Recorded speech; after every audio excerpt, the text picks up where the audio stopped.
This science that we're studying is from the ulum, the sciences that a person who's trying to excel in knowledge must have, but also one that is disappearing in the ummah. Shaykh Salih Fawzan, Hafidhullah Ta'ala, he mentions, thus Muslims should set to review this branch of Sharia and preserve it in the masajid, schools and universities, for they're in dire need of this knowledge, and also they'll be held responsible for it. In his Kitab Mulakhas Fiqhi, page 240 from volume 2 of the English. And we know Shaykh Salih Fawzan is a scholar, but his speciality, many of us may not know, is in the subject of inheritance. So he's talking from that position. So this will remind us that what we're doing here is an important class to revive the knowledges, to help our ummah, and also we'll see how this knowledge impacts our communities. Because if we don't know, for example, how to divide inheritance, dhulm, oppression can happen. طيب, so the first part, the importance of this topic. So to build on this, it's one of the ulum al-shar'iyya, and it's connected to fiqh. If you go to the bab of fiqh, you go all the way towards the end. Usually you have the subjects of muamalat, mutual dealings, and in those you have marriage, divorce, etc. And you keep going, you get inheritance. And the reason why it comes in that order is because if a person passes away and they have a family, then the inheritance laws are applicable therein. And even if a person doesn't have immediate family or their own, still they're connected to others. And the Salaf al-Salih, they paid attention to this study. Umar al-Khattab radiallahu anhu says, learn inheritance, Arabic grammar, and the Sunan as you learn the Quran. And this is great, authentic. Hassan al-Ghayri by Shaykh Zayed al-Wasabi, Hafidhullah Ta'ala. And so learning inheritance for the Salaf was part of the curriculum, as we'll see. They put it after Quran, Hifd al-Quran. Ikrama, he says, rahimahullah, Ibn Abbas used to place a shackle on my leg, and he taught me the Quran inheritance. And why Ibn Abbas did that? Because Ikrama was young. Ibn Abbas he's the one who is master or freed slave. So he wanted Ikrama to become knowledgeable, so at his young age he put him in this condition where he gave him a little bit more strict environment so he could teach the Quran inheritance. But why Quran inheritance? Because as I said, the Salaf, they used to learn Quran first, then inheritance, then the Hadith. So that was the way they used to talab ilm. So for us, obviously in our era, we do other sciences, but there's still a science that we have to know, and it's not permissible for us, if we're trying to learn the deen, to make zuhud, to become aesthetic from the ilm. Some people, they just skip it. And it's not allowed to do that, because we said there it's a communal obligation, means someone every community has to know. And a student knowledge min bab al-awla, more deservingly, because he's going to be asked and you'll be questioned. فَسَوْفَ تُسْأَلُونَ. People will ask you. And so if you say, I don't know, then the question is, if the student knowledge doesn't know, and the imam does, let's say, is not there, or they're in an area where there's no imam, you are, in the eyes of the people, the person of knowledge, then there's a big problem. Because as we'll see, a lot of people, when it comes to this inheritance, they do wrong, or they do their cultural way, and it goes against the teachings of Islam. And also, this is why we're going to see that studying it teaches us also how just the deen is. Also, it says the inheritance has been referred to in the narrations as half of knowledge because it contains both knowledge of wealth and the rights of the dead. So here, Sufyan ibn Uyayna rahimahullah said, it was only said that inheritance is half of knowledge because all people are afflicted by it. Means, without it, if you think about it, either you're dealing with people's property and their wealth, or their actions and their self. So essentially, wealth issues are very important, like zakat. So since we've covered zakat before, and in here inheritance, we get a complete picture. So what to do with life and when you die. Right? So zakat to do with, even zakat is connected to this too, because someone dies, didn't pay their zakat. And then so after that, we'll see, then all the debts and everything, they have to do the inheritance. And here you can see Shaykh Uthaymin explain that statement, saying that because knowledge is connected to wealth, that which is specific to life, and that which is specific to death. So knowledge of inheritance is knowledge that is specific to death, and the rulings pertaining to wealth, and the remaining of knowledge connected to wealth during the person's lifetime. So if you think about it, when it comes to ahkam al-janaza and janaiz, you study those rules, and after that, it's good to also know the rules of inheritance. And often you find that when someone passes away, these questions, they come. What do we do with this, and he had this, and this, all these different things. So think about it that way, that's as far as the full process. طيب, let's talk about now the definition of the subject. What is the subject of fara'id wa ilm mirath? It's the study of the estate division. Estate means a taraka, the thing that people left behind, the wealth.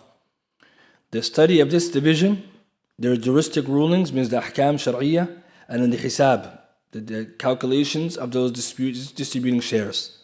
So think about it as both fiqh and hisab. It's fiqh, rulings, and then calculations, hisab. So the tricky part obviously is that nadariya, the rulings are not that hard, although you do have to understand them. And then this knowledge requires tatbiq, application with the hisab.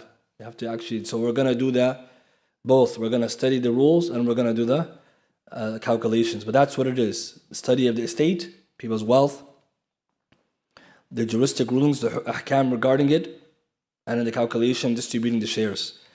In other words, you can say the knowledge to which is known who inherits, who does not inherit, and how much each person gets. So that's a summary. Shaykh Salih Fawzan, he put who inherits, who doesn't, and how much each person gets.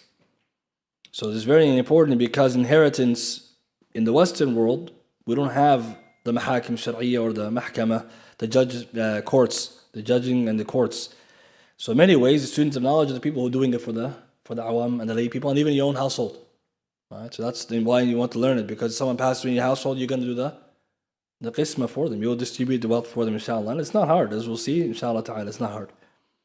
It says here, the one who is an heir is a family member who is alive at the death of the deceased, even for a moment, or the one who takes the ruling of one who is alive, example, unborn child. So we're going to come to figure out who are the heirs, because there are people who are considered heirs because they're alive, during the time the other person died, the deceased. And then there's people who are heirs, and we give them the ruling of being an heir or not. I mean, some people go missing. So those are called special cases, right? When someone goes missing, or a woman is pregnant, or these kinds of, those will come at the end, all the special rulings. So right now we're just learning summary.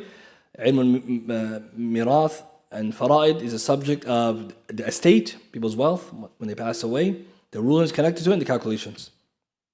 And the goal is just to make it as easy as possible, just to understand it. So even if you have the notes, just try to understand it. It's more important, because if you understand it, then it becomes easier. But if we write down and we don't understand, then later it's just going to be a lot of notes and we didn't understand what we're doing.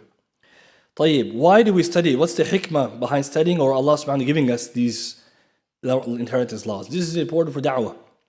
Because we hear people saying all these things, right? Ignorant people. Why men get more, double the share of women, and this. People are saying this, they're asking about the hikmah. Right? What's the wisdom? So the ulama say that Allah subhanahu wa ta'ala, first and foremost, He legislated, and He is all knowledgeable, all wise. But inheritance has many benefits, right? Many of them. And from them is number one, to ensure that the rightful heirs obtain their wealth. And so we don't prevent anyone who's owed. And that's dhulm, right? We have that happening. Somebody owes and we just kick them out because we don't know. We made our own fiqh. We just cut people out. Or some people have their own way. They give everything to the son. And it's worse than the sharia, right? They just give everybody the son. Unless he's the only one alive. As we'll see, you can't just be giving everybody one person. So that's one of the reasons to give people the huquq. فَأَعْطِ كُلُّ ذِي حَقٍّ حَقَّهُ. Al-hadith. To give everyone to do right, they do right. That's sharia. Number two, to stop the practice of day's ignorance. In Jahiliyyah, men would inherit, and women wouldn't. And not based on this kind of beliefs, right? So when Islam upgraded and lifted the rights of the women and their status, it also gave them inheritance rights that are fixed. And it's important because in Jahiliyyah they used to inherit the woman too. Right? Forget about, she doesn't get inherited, she becomes inheritance. She's from the taraka. Right? That's not allowed in Islam, right? You can't do that. Number three, to maintain ties of kinship. Because how can the families be together if we're fighting over money? We're going to cut each other off. Right? How many times that happens? And today it's a reality. Right? People are cutting each other off because of this. And the last one here, to prevent excessive differing of fighting amongst the relatives. And this is the most apparent of the wisdoms. That to give the huquq to those who deserve it, but at the same time, no fighting. The Sharia, if you look carefully at the maqasid, you see the Sharia always comes to prohibit any types of fighting disputes. That's why the ahkam buyu', that's one of the higher objectives. Any transaction that leads to differing and disputes is prohibited. Why? Because that's not what Allah wants. Allah wants a brotherhood. Because our Sharia is based on mabda' al-akhuwa, brotherhood. So in the same thing, if we have a group of people after the person has passed away and we're trying to distribute the wealth, and by human nature, we know we love money, everybody. We love money a lot. So we're going to fight unless we go back to Allah's rules. Allah subhanahu wa ta'ala tells us, فَرِيضَةً مِنَ اللَّهِ. Allah legislated. But as we'll see later, what about the situations where there are special cases? And we'll come to those nawazil at the end, the special cases of a certain family circumstance where someone gets lesser share but they need more. Is it possible to increase their share? We're going to get to that. It's possible, yes, there is, but there's special rules. And if you want more, go to the Kitab Hujjatullah Baligha of Waliullah, Shaykh Waliullah Dahlawi, rahimahullah, and he mentions a lot of benefits. And that's a good book for Maqasid wal Hikam. If you want to know the wisdom of the Sharia, one of the best books is this book, Hujjatullah Baligha, Shaykh Waliullah Dahlawi, right, the founder of the Ahl Hadith movement in India. And in there he talks about different parts of the Sharia and the wisdoms. And it's very nice because the way he explains it, he shows you the mahasins as deen. Right? So today when someone were to ask us why this and why that, we shouldn't get caught up in that. First we have to know there's hikmah, and secondly you explain to a person what is the hikmah. But today what's happening, people are saying why this and why you didn't get that. Right? Well, who are they objecting to? Allah's distribution.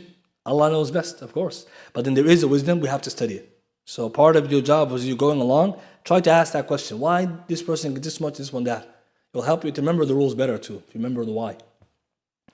طيب. Now, an overview of the inheritance. How does it work? So the subject is two parts, we said, fiqh and hisab. Fiqh is jurisprudence and calculations and computation. So we have to start with the fiqh, then we go to the hisab, or you can do it at the same time. And so how it works, first you have to know some rules, who's getting what, who are the heirs, what are their categories, what are the numbers, how do we do it, and then practice. So the way we want to understand this is that the fiqh of it is not hard. Because the rules are not that many, as we'll see, even adillah are less. But the calculations can be hard because the ulama different ways of doing it. So even the way we're going to study, we're going to make it as easy as possible. Right? Some of the difficult, complicated matters came from the way the hisab was done. Old-fashioned way and the modern way. So ulama differ on this. We have to use the old-fashioned way? Do we have to do the modern way? Calculate allowed, not allowed? At the end of the day, if you understand how to do it, you can do without a calculator. Right? So that's the good news. If your math is bad, don't worry. Mine is not that good either. Right? And you're not the only one, right? But what's important, you don't need the math to be good at it. As we'll see, because some of the things the ulama mentioned before, some ulama said you can make tajdeed, or we can do some kinds of upgrading or differing on the hisab, but not in the fiqh. So that's a faidah. The fiqh you can't change. That's from Allah. Who gets what, you can't change that. But the hisab, we can change. Some ulama have written books, just tasheel, easy way. You can do it in a few minutes, get your calculator, or do it with your mind. But the reason why that's important is because the calculation we can do a little bit of, upgrading it, make it easy. And we're going to show different ways of doing it. So you must understand then, it's both fiqh and calculations. The job then of inheritance is to know who gets what, and who doesn't get, and then do the calculation of a person and give them the answer. That's the most important part. The person needs to know how much I get.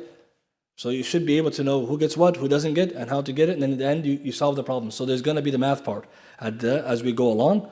And some ulama, they mention that when you're learning it, it's not good to do immediate application. It's better to know all the rules first, and then you go and apply. لا توريث إلا بعد تدريس. Someone said there's no calculation except after studying. Because if we're still doing now, you're going to get scared and leave. It's already these people have a phobia when they hear about these things, because some subjects, and we can think about deeply, some ulum, some subjects, they become difficult because of the nature of the subject. I'll give you an example. Ilm al-hayd, the study of menstruation. Why is it so hard for people? Because there's a lot less evidence, therefore there's lots of ikhtilaf. And because the ikhtilaf came from the ta'lilat, the ulama is all trying to make ijtihad. So know that as a rule. Ilm mawarith wa ilm hayd both have similarity. Less evidence, more khilaf. The more khilaf comes from different ijtihadat. So what we have to learn is the adillah are less, therefore the qawa'id have to be strong. If the qawa'id is strong, the whole subject is easy. And this is important because if you look at it, some of the subjects became so complicated, the ulama got confused. Right? Because they tried to figure out some of those rare cases and differed. But if you look at just the usul, really, the inheritance is based on 3 ayat and a couple of hadith. That's it. 3 ayat and a few handful of hadith. That's the whole subject. So if you just learn those, khalas, you just follow the qawa'id consistently, you're going to get the answer. But the problem comes when different madhabs, as we'll see, difference of opinion. So in this class, we're going to keep all the ikhtilafat out of there. Because at the end, we want to come up with a madhab, right? I'm not trying to figure out which. So less fiqh, more hisab. Okay, the reason why is because we sit here and say, what's the deal for this and who said that? We're all going to leave with just fiqh. And we have no hisab, we can't do nothing. And it's not a good, because we need to know at least one way. And later you will see where the differences are and why. But right now we have to know the fiqh, then the calculations. The most important thing that you're able to calculate, and inshallah ta'ala, you will see it's easy. Allimu wa yassiru. Nabi sallallahu alayhi wa sallam said, teach and make it easy. So we're going to make it easy, inshallah. Okay, now that we understand a bit of how the subject works, let's talk about the shurut, the conditions of inheritance. And so the shurut of inheritance, the scholars have agreed that there are 3 conditions for inheritance, and these conditions are the following. Means these are how we know that inheritance can be distributed. And when is it time? Number 1, you have to verify the dead person has passed away, the deceased has passed away. So you can't distribute his inheritance when they're alive. Okay, that's the key, right? It has to be someone who's dead. So if he's alive, it's not mirath wal faraid.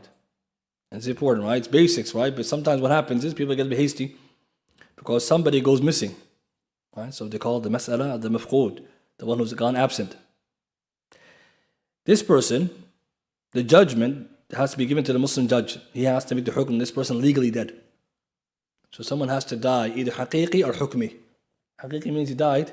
Hukmi means the Qadi said he's been gone for so long, and he's dead in accordance to us, we have to keep going.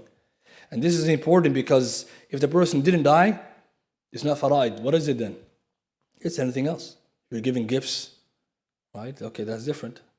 So we're going to see, even sometimes we see what's the difference between a hiba, a gift, an ata, and a wasiyah, a bequest. It has to do with living and dead. So this is the first one. Person has to die. Everyone, I think, will accept that. Number 2, verifying the life of the heir. Now the person who's inheriting, as we'll find out who they are, they have to be alive after death of the deceased. So you see the order? The deceased, he died. The person who's supposed to get his money has to be alive. When? When is he have to be alive?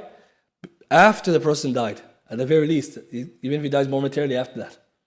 So let's give an example. A man died and his brother is going to inherit from him. His brother has to be alive during that man's death, his own brother's death. But let's say he dies too at the same time. That's a mas'ala. They both die at the same time. And what happens if he died before him? These kinds. So we have to make sure that the person died, the deceased, and his heir who's supposed to take from him is still alive to be able to inherit. Even if they die after that, as we'll see. And the third one, the knowledge of the relationship of the heir to the deceased. We have to know how are they related. So it must be that the heir is an heir according to the causes of inheritance, according to the asbab of sharia. So you can't say someone's the heir who's not an heir. Right? In order, if you want to know this person is going to inherit, we have to find it from Quran or Sunnah. What gives us the asbab, who gets and who doesn't. And there's wisdom behind all of this, right? So we have to understand. So very in summary, to summarize this, number 1, the person who's deceased has to die, verified. Number 2, the heir who's going to get the money or the inheritance, they must be alive, right, at the time of the person's death. And number 3, we have to know what the relationship is between the heir and the deceased. Simple? It's very simple, right? And so the reason why these are the conditions, because if they're missing, we can't inherit the person. And again, when we say conditions, we have to remember what a condition is. These have to exist before, right, beforehand, right before we even start. So if the conditions are absent, we can't get started. So well, guys, I think it's easy. That part is simple. Okay, the next one now. Once we understand that there are 3 causes, asbabul mirath, the asbab, the causes for inheritance. Scholars have agreed, the ulama, that the causes of inheritance are 3 based on the Quran and Sunnah. It means 3 ways you can become someone's heir. Number 1, wala. Wala means loyalty by virtue of emancipation. Means somebody who has freed someone from slavery. Slavery doesn't exist nowadays, so we're going to skip that chapter altogether because the cases are very low. Right? It's almost impossible, right? There's nobody really here who's a slave or slave master. So that one is one of the causes. We're going to move from it. And because we want to make it as applicable as possible. That leads us to number 2, marriage. Marriage ties, husband, wife. And children, right? And then we're going to see that. So husband and wife, the marriage ties. And then third one, blood ties, nasab. And that's the big one. So these are 3 causes for inheritance. So we said before, if the conditions to be met, you have to figure out how the person is related. How can the person be related to somebody else? How can you become an heir of somebody? Either you're someone who emancipated them, freed them from slavery, does it exist now? Or you, the husband or the wife, or you're a blood relative. And when we see blood relative, we're going to be careful because we're going to see there's certain conditions. And then here we have the abiyat from رحبي in الرحبية أسباب الميراث والورى 3 كل يفيد ربه الوارثة. وهي نكاح وولاء ونسب ما بعدهن لمواريث سبب. So essentially he's summarizing these three. The key, and where you're going to see most of the inheritors coming, or heirs, is in blood ties. That's where majority come. Okay, because, and again, unless someone has more than one wife, but even then, we're going to see there's groups. Some heirs are grouped, and most of them are individual. So we have to understand then, when we say the last cause, you must be an heir. So someone comes and says, so-and-so a family member. We have to find out how is he related. Right? And this is very important, because usually when inheritance is happening, some random people appear. And they're looking for inheritance. So you have to be careful, who is this? And how are they related? And even sometimes you notice, right? Those who have multiple wives, usually in the inheritance, everything comes out. Yeah, that's another thing you're going to find.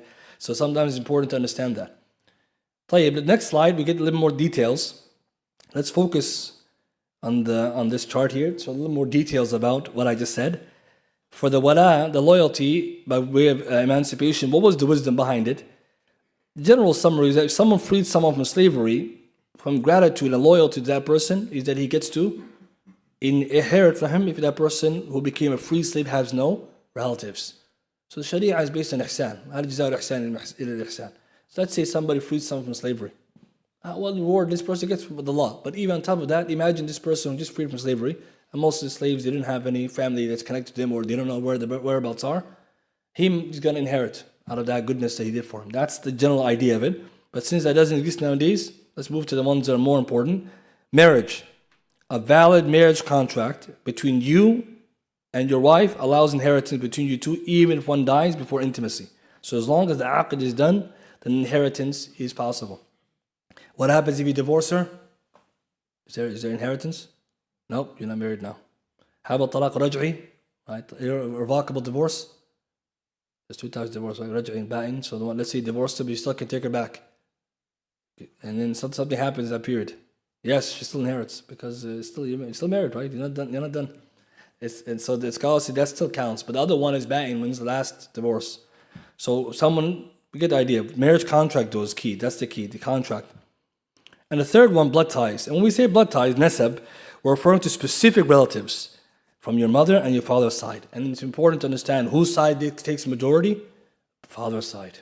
And we're going to see some of the mother's side appear, and some they're there at all the way to the end if nobody's there. But the Sharia, it gives weight to the father's side, the paternal lineage.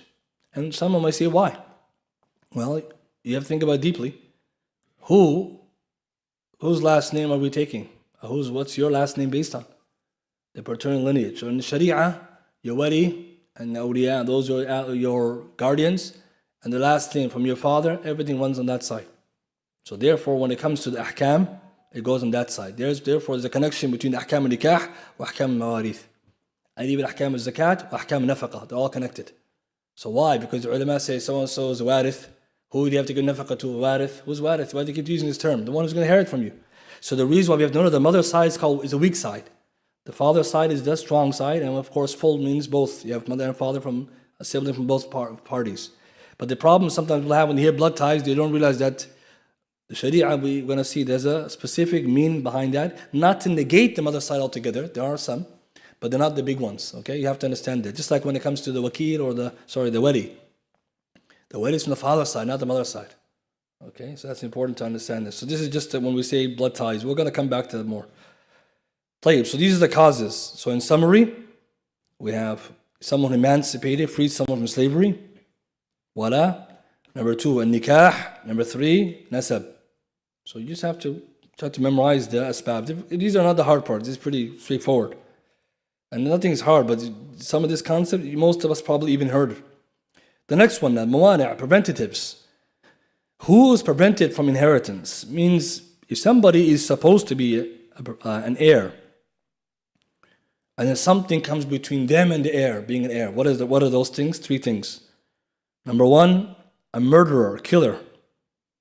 And the ulama, they differ in terms of what goes in there, but the summary, a person who kills another heir, or it kills the deceased, deliberately, or even some say mistakenly, by both, deliberately or mistakenly, he can't be an heir according to the majority of scholars. Means somebody who killed somebody either on purpose in order to get the money, or he killed them by accident, then the ulama say this person is qatil, is out. Wujuduhu ka'adam. His presence like his absence. Means when it comes to calculating the inheritance, you just skip him. And the reason behind that, if someone tried to kill somebody else to get their money, what's the punishment? You don't get it. Whoever hastens to get something before due time, you're punished by not getting it. So imagine now, this is, in the Western world, we hear a lot about these people trying to plot to kill people to get the insurance and whatever else they do. For Sharia, you're going to get nothing. You're going to only get sins. Right? So that's not the way, right? So this is a rizq matloob, it's coming your way. You don't have to worry. Rizq talib, and it's coming to you. You don't have to search it. But the problem is, why the ulama said deliberately? We get it. Why mistakenly? Because doubtful. Right? How do you know? Like someone killed the heir accidentally, because possible. What is the difference beyond that? The difference. And what about if he did self-defense? Right? Somebody's two siblings are fighting, he just had to defend himself and he killed them. According to Hanabila, that's okay. Well, that's ma'dhun for Sharia. But others, they say no. So it's a little bit different. But I mean, alhamdulillah, most of us are not engaged in that, so we don't have to worry. The next one, different religion. And this is interesting because the kafir and the Muslim, the hadith of Usama Zayd, Nabi sallallahu alayhi wa sallam said, a Muslim cannot be the heir of a disbeliever, nor can a disbeliever be the heir of a Muslim. The ulama, they mentioned for a Muslim to have a kafir as his heir is not allowed. But the other way around, where you, a Muslim, are going to heir for a kafir relative, there's fihi khilaf. Fihi ikhtilaf, there's a difference of opinion. And we mentioned this before, because the time of Sahaba and Salaf, there was discussion about that. So this is for the reverts. If your father passes away and has a lot of money, don't be so quick to say, I'm not going to take it. Okay, we're just saying that from the get-go, because sometimes the difference of opinion people don't know. Right? One way, the other way, and this is waqt salaf, right? It's not like new. But generally speaking, the rule is that. And the third one, slavery, we're going to skip it because it's no more slavery, but the idea is the slave passes away, his relatives don't inherit because the slave is considered owned by the master. If there's slavery. But so there's no slavery, so you have to know, those are mawani'. So a mani', you have to check beforehand. Usually, right, when the case is brought to the person who's distributing, and all the list of people who are available, that's when you will come. And usually the case of the killer is probably going to be dealt with first before the inheritance. Okay, so the parentheses are a little bit easier because usually they don't apply. How do you deal with in the case? Their presence is like their absence. Their presence is like their absence. What does that mean then? If you're doing the inheritance, you just skip them. You just skip them. They're not there. Even though they're there. Because they're mani'. They've been prevented. Right? They're prevented, so they've been mamnu' for them. طيب, now that we understand this part, we have to now talk about some of the bigger issues, which is who are these heirs? Who are they? And how do they get their inheritance? So here is a list of the heirs divided across their levels. This is very important now. We have to understand this point. Because without this understanding and this categorization, it becomes very hard to understand the rules coming. The ulama said the heirs, when they inherit, they're divided across levels. So think about it in your own life. You have your mother and father and those older than you, above you, from your family line. You have your children, right? Son, daughter, and those below from your lineage. And then you have what? The hawashi, those on both sides, i.e. your siblings and likes. So these are terminology, usul, hawashi, wal furu'. Now the language itself is very important because it comes again and again, but think about it for a second. Usul are people or their relatives, the blood relatives, who you've come from. In other words, your mother, your father, the grandmothers, the grandfathers. These are called usul because you emerged from them. From you, they're your ancestors or your predecessors. They're called usul. So a father is one, and then above him, the grandfather, and above him another one. As we'll see, it goes upwards. Mother, then the mother's mother, my grandmother, and it keeps going upwards. These are called the usul. And the reason why we need to understand is because later we're going to see these rules, how they interact with each one of them. So there's so few of them, right? And we're going to see later which grandmothers, which grandfathers. There's some rules, but first just understanding the concept will make it easier. Next, below them we have what's called the hawashi, the margins. The people who come from that usul. So you're one of them. But who are they? They're the furu' of the usul. Right? Or you could say they're the people who are connected to this person. So the hawashi are the margins. You kind of think side to side. Like your full sister. What's the relationship between you and her? You have both the same mother and father. So she's not lesser than you. She didn't come from you, and you didn't come from her. So where did she come? She shares the same asl. So they call them hawashi. So think about usul as up, furu' as down, and hawashi the sides. Okay, it's easy. Remember that? Usul, furu', hawashi. Right? Maybe next time we put it in a chart. So if you're going up from your bloodline, you call them usul. If you're going down from your bloodline, you call them furu', subsidiaries. They're coming from you, and hawashi, those on the sides. So where is your full sister coming from? Well, she's from your same parents, my same usul. So they're the furu' of the usul. They're the subsidiaries of the usul, like you. Now, there's so many of them there. And so, one of the things that we're going to do for homework, we're going to try to memorize these people, right? Who are they? And you can memorize them in pairs, but you have to memorize them because part of the knowledge that you need to know in the ilm al-mirath is who are the heirs? Right now, I put them in this category. You could put them in another category. There's different ways to categorize them. But who are they? The next you're going to look at the numbers that they work with, what the numbers each person could possibly get, and the ones who get no fixed amount. Then after that, we're going to start putting them the cases. But the problem will become if you don't know who's an heir, forget about the number then, right? So who's this? I don't know. What number they get, you don't know. So now we're not going anywhere. So it's very important to try to practice to memorize them the way that's easy for you. So your full sister, paternal sister, right? So now we have to pay attention. What is full sister, paternal sister? What's the difference? So remember we said the majority of your heirs are coming from the father's side. So paternal. We're going to see asaba wa asib. These words are used to describe them. So full sister, you have the same mother and father. Paternal sister, same father. Maternal brothers and sisters from the mom's side. So same mom, not same dad. So that's the sisters. So some ulama say akhawat mutlaqan. They just use that terminology, all sisters. Someone say, how about like a milk sister and this sister? Well, we're talking about now nasab, right? But yeah, if you think about it deeply, you see the other types. So they use this terminology to help you group them. But for our purposes, I just put everyone's name. So full sisters, paternal sister, maternal brothers and sisters. Full brother, and then your full brother's son, and those who come down from him. So your full brother, like your regular blood brother, they have the same mom and dad, and then his son, what's his son called? Your full brother's son? Nephew, right? Nephew, right? Yeah, so that's okay, good. The nephew. And then whoever comes down from there. And we're going to get that later. Why is it going down? Because we'll see at times there are missing heirs, so we have to go down the line. Then your paternal brother. You have the same father. And then your paternal nephew means your paternal brother's son. So see how it's in groups? We said full sister, paternal sister, and the maternal one. They're the only ones where you're out of this right now. Paternal brothers and sisters, as we'll see. They're very unique. But think about it. Full sister, paternal sister. Full brother's son, paternal brother's son. Full paternal uncle means your uncle from your father's side. And then your full uncle's son. And then from there, the paternal means the higher up uncle, and then his son. So they go in pairs.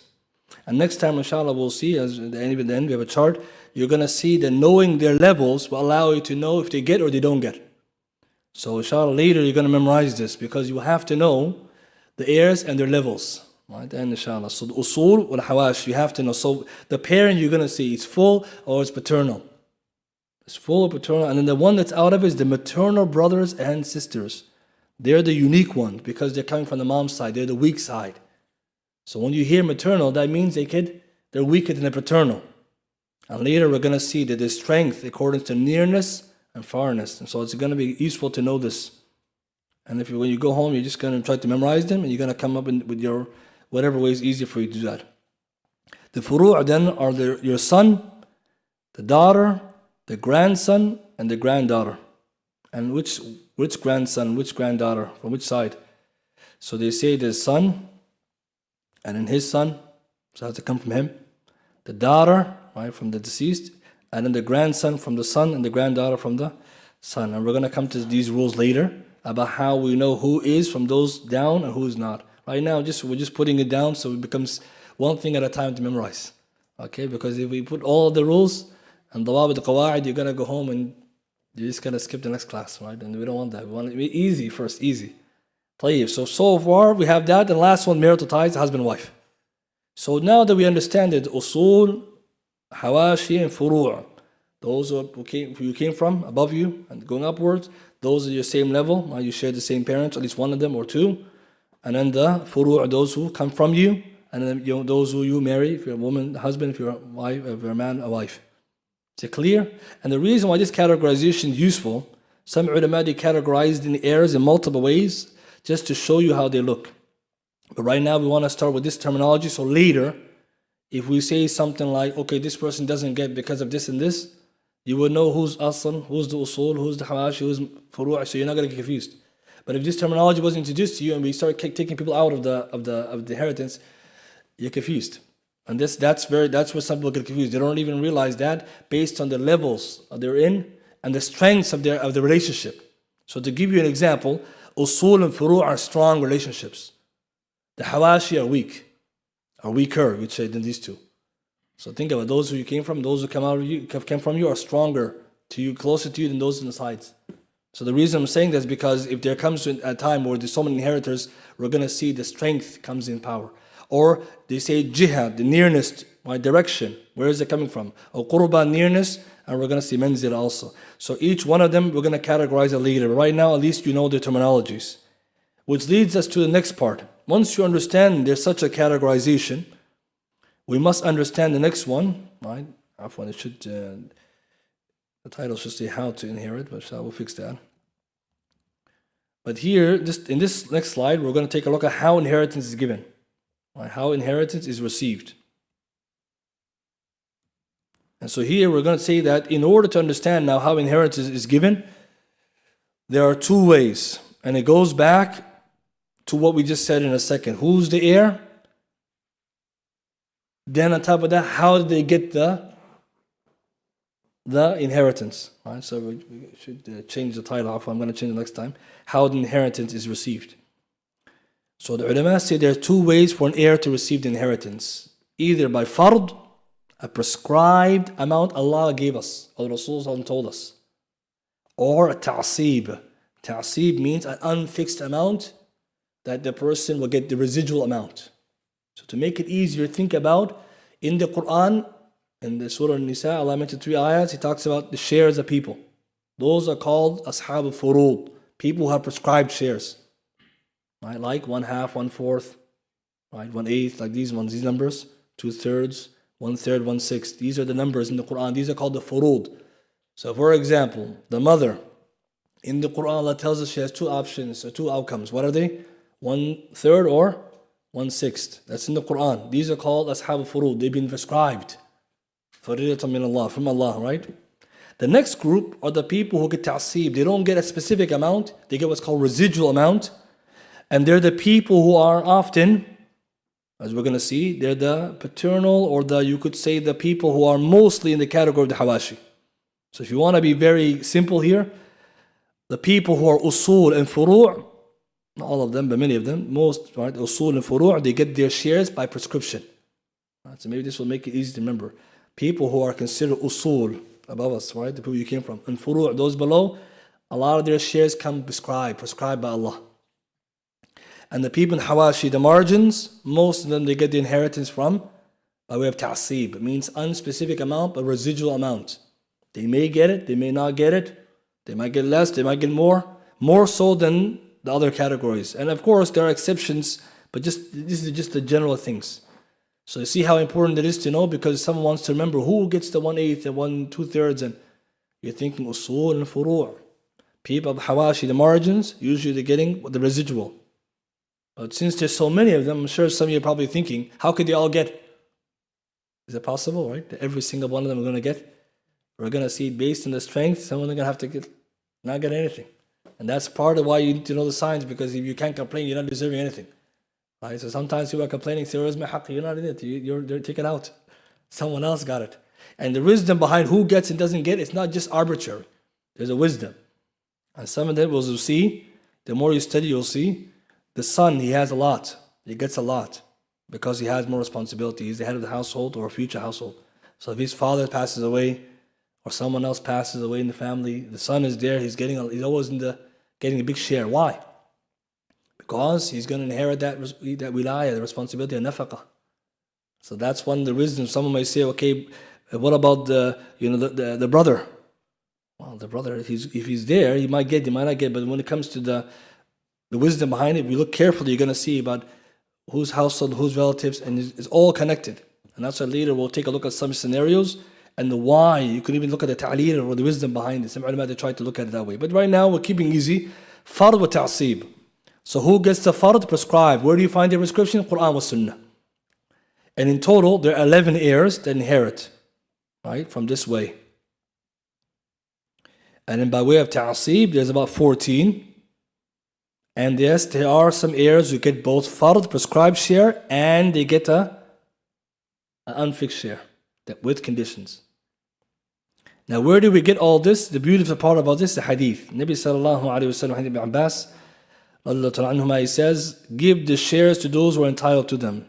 Al-hiqul faraid ila ahliha. So we're supposed to give the shares to those who are entitled to them. And what remains goes to the nearest male heir. This hadith is very important, and it's actually one of the signs of the beauty of Islam and the prophethood, proof of prophethood. One hadith, the system, you could say the back of it is there.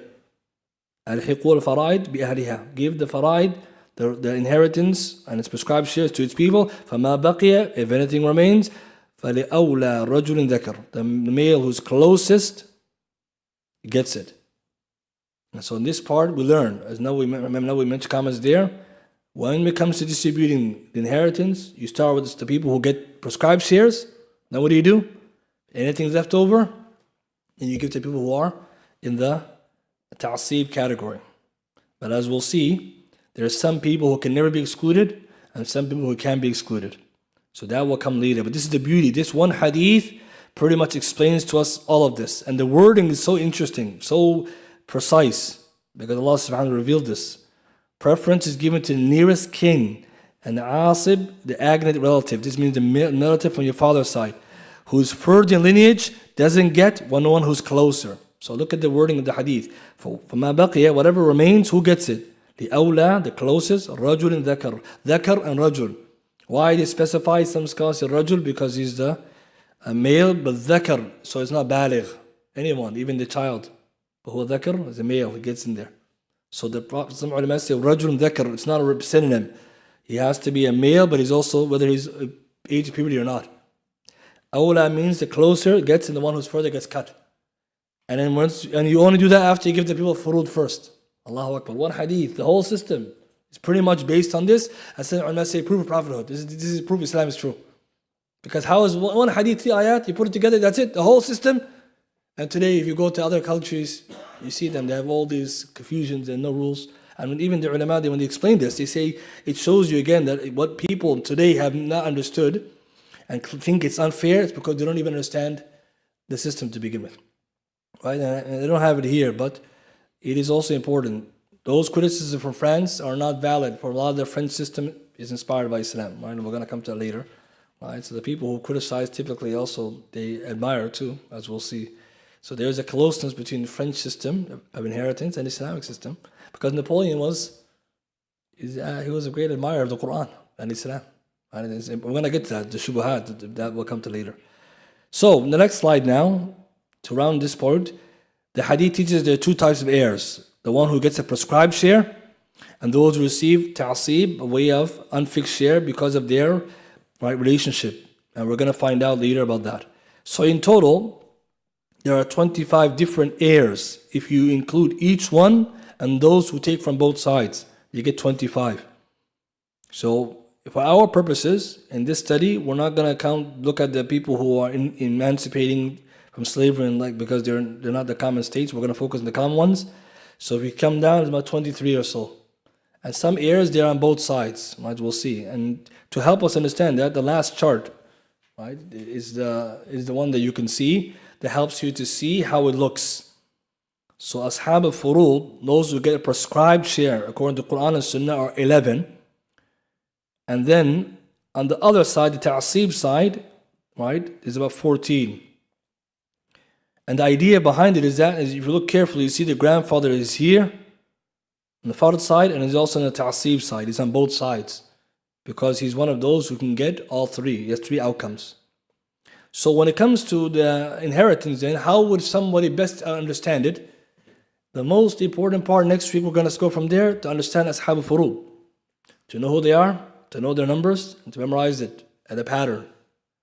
The ta'asib is easier because the closest one kicks out the one further. That's the easier one. The fara'id one is the one that is hard for people, the furud. Ashab al-Furud, because the numbers and the patterns. And here in my chart, I put underneath each person how many scenarios they have. So mother has 2 scenarios, grandmother has 1 scenario, daughter has 2 scenarios. Or you could even say 3, right, if we're going to see later. Granddaughter 3, my full sister 3, paternal sister 2, paternal brothers and sisters 2, husband 2, wife 2, father 3, grandfather 3. These are the possibilities. We're not going to talk about that now. So next week we'll do all the numbers. Right? We don't want to scare anybody. But this is it. Your homework is going to memorize the heirs. And then you're going to, if you could memorize who's ta'asib and fara'id, or ashab al-furud and ashab al-ta'asib, it's even better. But don't worry if you don't. Just at least who are the heirs? Who are the 20 plus people who get? That's the level 1, because at the very least, you're not going to put some, you want to know who will not be part of it. So if you were to look now carefully at the way the science is established, and the hadith tells us, we start with the people of prescribed shares. So next week, inshallah, we'll start with not who they are, but what are their numbers and their scenarios. So here's who they are, but what's their numbers and what their scenarios, and then try to commit that to memory. Then the people who are ashab al-ta'asib, who are they and what their scenarios, then you put them together in practice. And you will see that the hard part is not that. The hard part comes when they all are present. So now we have to do some, it's not a calculus, right? It's just a little bit of rules. Take this one out, put this one here, this guy goes out. And some people, they get scared of fractions. Hatta even fractions, don't worry. Right? There's a way to do it with simple fractions. You memorize it. Okay, so some of us are fractions are good, don't worry. Common denominator, I'll give you a rule. You don't have to memorize too much. And the reason why it's important, it's possible to do all of it without even looking. And if you have a calculator, you can do right there the whole thing. You give the numbers, boom, boom, finish it. And one Sheikh says it's possible. That's how people should be able to do it. But usually, because the cases are usually big or they have money, someone, if they give you a case, you review it, you take a look at it, you'll be able to solve it even yourself and then give them the information. And because today's time, we need more of that. So inshallah ta'ala, next week we'll go from there. Most important things you have to commit to memory. Usul, hawashi, furu'. Who are they? And the marital ties. You have to memorize at least that. And find a way to memorize it. Otherwise, it's going to be hard to remember. Right? Because if we're doing the case, right, at the beginning, you might look at your notes, but we don't want that. We want you to use your mind, your memory. Because if you don't have it in front of you, you should be able to use it. Also, we're going to see that all of the numbers and everything here, each part of it we'll do it, and then we'll do the questions one by one. So there'll be some in class and some homework. And at the end will be a test, inshallah ta'ala. So if you pass the test, we're not going to give you a case or anything, but at least, inshallah, you go home, you can do for your family. Because sometimes you need to, right? Some of you probably, your parents are getting older, and also allows us to be able to benefit, because this is applicable science. And at the very least, you can also make ta'awun, you can help, because we're still waiting on the calculator, but we don't need more with the calculator. We need more brothers, inshallah, to do it. But the calculator is a safety. So just in case. You check the calculator, but also we need, because what happens if the calculator doesn't work? One Sheikh said, everybody's going to be looking around like, Allah alam. Like tawakkuf, everyone said we have to send the Sheikh a fatwa, another. And it's also a reality that even, subhanAllah, be shocked, brothers and sisters. Some of the basics, people, they don't know. Because how many people study it? We say not much. So even, you find some people, they don't know even the basics. So a lot of dhulm is happening. So we must be, inshallah ta'ala, at least, if we're not master, at least we have some kind of fluency, inshallah. So the notes, I will share all of it. I'm just going to edit it. I'm going to put it into the group, inshallah. The old one is there too, but this is just slightly updated. And inshallah, we'll go along like that. Barakallah feekum. I don't think anyone has any questions. Yes? So if somebody skips all this and says, I want to give all my money to my son, is that haram? So if someone wants to skip all this to give all to my son, you can't do that, as we'll see, unless there is some kind of agreement with all parties. And we're going to come to those kind of example options. If there's a distribution that one party wants more, can we increase it? Can they buy out a share? Can we all agree to make a different share? We'll see at the end. Yes, there is possible, but it's not allowed like this by itself, because the Sharia gave us these for a reason. It usually causes fighting, right? So this is one of the reasons. Yes, Sheikh.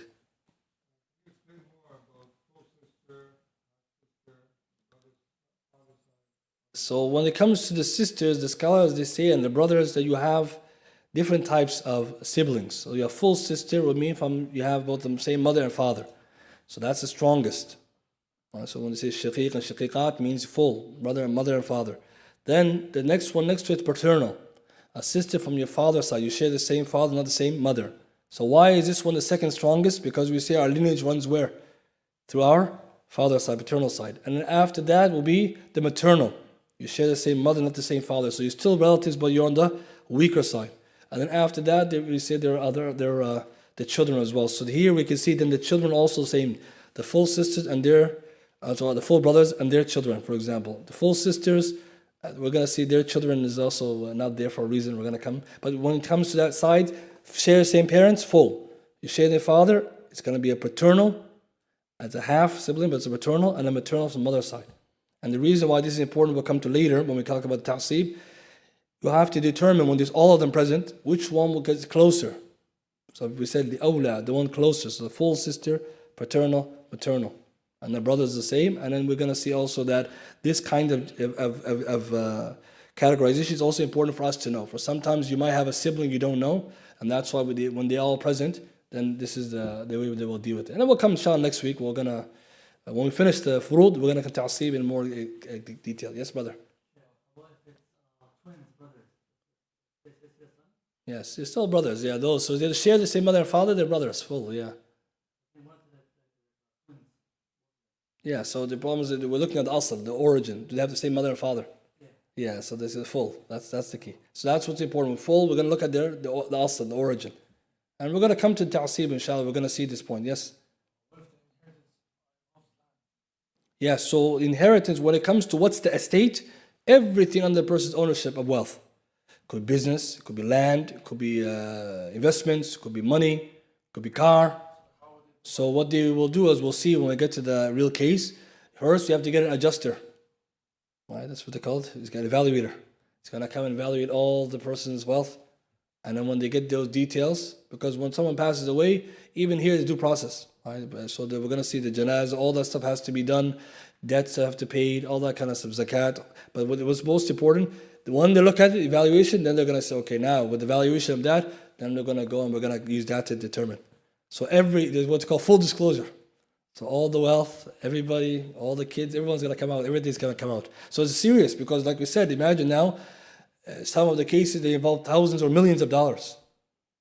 So you don't want to make a mistake, but also the fact that we have to know what's available. So that's important. Land valuated. We'll come to the case. We'll see how the person does that. Yes.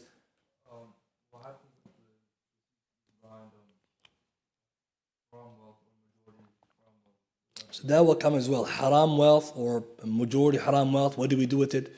Right. So there's a different discussion about that between the scholars. Do you count it or you don't? Or there's new ones. We're going to get to one nawazil, like someone left behind whole life insurance. Right, that's a big one now. That's a new one. That's the common. So you didn't even know. And then suddenly someone tells you have a lot of money for you, like subhanAllah. So we have to think about this issue. But these are real issues, yeah. So we're going to come to that at the end for some of those more rare issues or new ones, yes.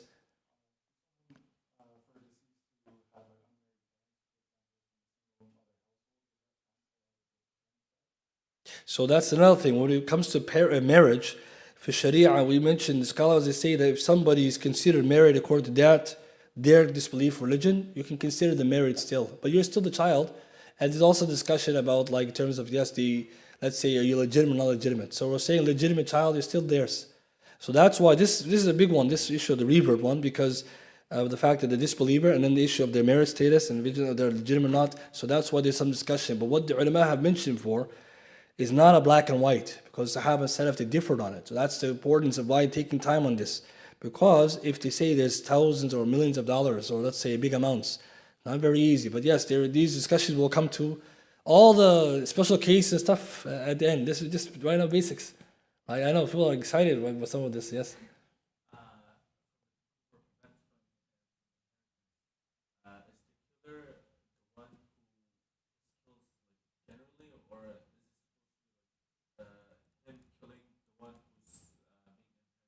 So if he kills the person who's inheriting from, and this is why the discussion about inheritance, let's say he killed.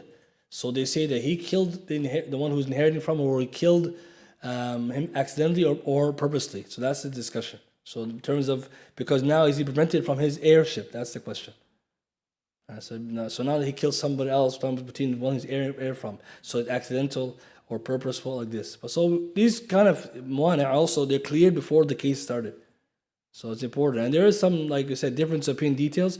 We're just making it easy to see, because what we want, inshallah, for us to do, look at the surah of how it's done, and then later we can go into these more finer details. Because sometimes if you go all details once, yeah, the person gets confused, right? So one more question, yes.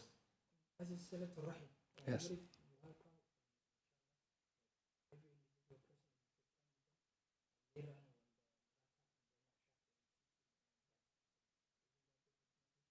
So in terms of teaching them now, yes, right now this is important. He's saying now a lot of people, if we don't teach them now, we have all these problems, and then later on, we learn about the rules, become problems. So yes, learning this knowledge, one of the reasons to revive the knowledge, and also encouraging people to have things like bequests and wills, right? To have your own, to know, for example, your parents and others to know about what you have available to you, even yourself, right? To have your stuff ordered, your debts written down, as we're going to see everything. So if something happens to you, it's easy to carry it. But also siblings, they know now. For example, like if something happened, this is how it was going to go. Why? Because, some of the cases you find that some of the people didn't even expect. Even some cases, the stuff that they do, the lengths that they go to exclude people, there is no limit. Right? Maybe another time we'll tell some of those stories. That's the last one.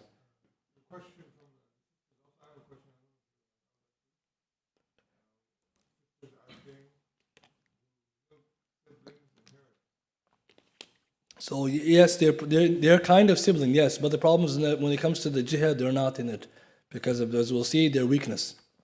So we're gonna come to it, yes. My question, day and age, a lot of people, they don't know their own family tree. Would this help people to learn about their family? Yes, so the family tree and knowing your family tree inheritance, they're connected. Because now if we're saying usul, who are your usul? And the furu' and the hawashi. So sometimes what happens, you don't even know you have a half-brother, or you don't know if your grandfather's grandfather or your father's father is alive. And so it's very important that they're connected.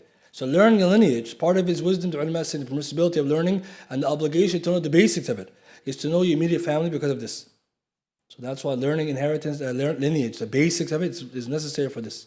Not to mention you should know that, because if something were to happen and the case comes, you would have to know then, who's so-and-so? Who's so-and-so? Like I said, sometimes someone passes away, some people show up you never heard for, right? They're waiting for that day, right? To emerge because they know this inheritance. And you're thinking, in your head, you calculated something else. So we don't want those kinds of surprises, because it's sad to say this, but a lot of fighting happens in the janais and inheritance because of this. Not to mention other cases where even sometimes some of the people, they don't want disclosing this information. So us learning it now and trying to do our own cases will allow you to ask your parents now, are they alive? Who's so-and-so? Is he alive? And to know, right? Because if something happens, it's very important, right? So this is, inshallah, also a good way to revive that sunnah of knowing our families, and inshallah, at least we can give them their due rights. Yeah, Sheikh.